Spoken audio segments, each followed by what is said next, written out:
یه مرغ بود توی محله میچرخید، خیلی هم گشنه بود. دید ملت وایسادن صف کشیدن جلوی جا، همه دلشون ضعف میرفت واسه غذا. گفت بذار ببینم چی میدن که همه دارن اینجوری حال میکنن. زد تو صف جلو رفت، رسید نوبتش، دید وای چه عطری عجب بویی، دیوونه شد.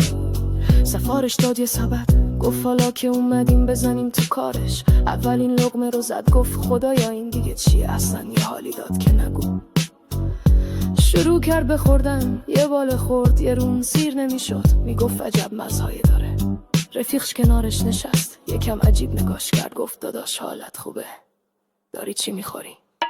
مرغ خندید گفت نمیدونم داداش، ولی مزش خیلی آشناست. انگار قبلا دیدمش، یه مزایی که حس میکنم قبلا چشیدمش. رفیقش یه نگاهی انداخت، گفت داداشم ناراحت نشی، ولی اون که داری میخوری کریسپی شده. میدونی کیه؟ پسر خالت اکبر، که دیروز گرفتنش.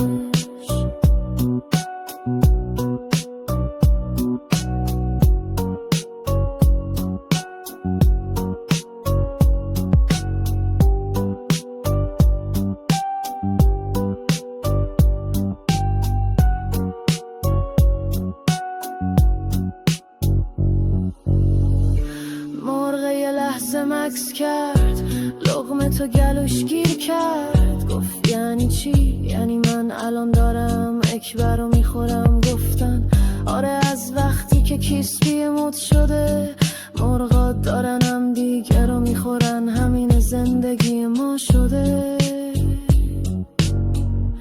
مرغه گفت خدایا غلط کردم، توبه کردم دیگه لب نمیزنم.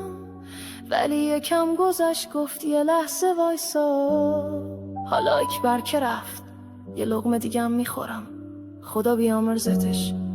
ولی از فردا قول میدم بشم گیاهخوار، دیگه مرغ سوخاری نزنم.